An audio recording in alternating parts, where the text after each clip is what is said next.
Hey there, aquatic enthusiasts.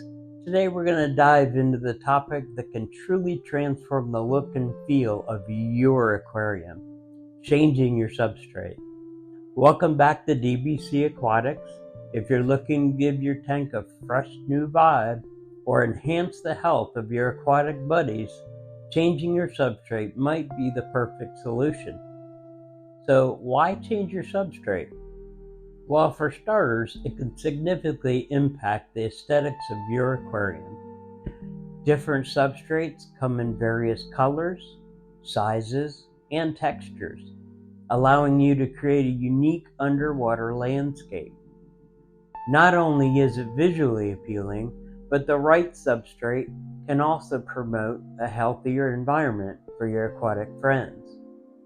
It can affect water chemistry, provide a better anchor for your plants, and even influence the behavior of certain fish species. Now let's get into nitty-gritty of how to change your substrate. First, prepare your tank. Remove any decorations, plants, or fish to a temporary holding container. This ensures a smooth transition. Now you want to siphon the old water. Use a gravel vacuum or siphon to remove the old water.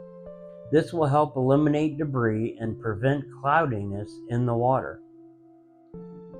Now let's add the new substrate. You mix together 2 parts peat moss, 1 part earthworm castings, and 1 part organic potting mix, and add water to a mud pie consistency. Now you carefully add the new soil to the tank. You can use a substrate leveling tool to create a smooth and even surface at 1 inch deep, no more than 1 inch.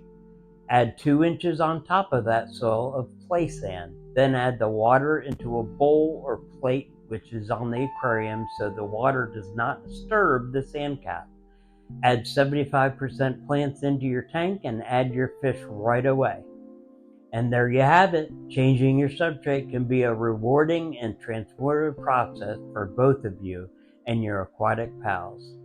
Now, if you found this video helpful, don't forget to hit that like button, subscribe for more aquatic adventures, and share your substrate changing success stories in the comments below. Until next time, happy fish keeping.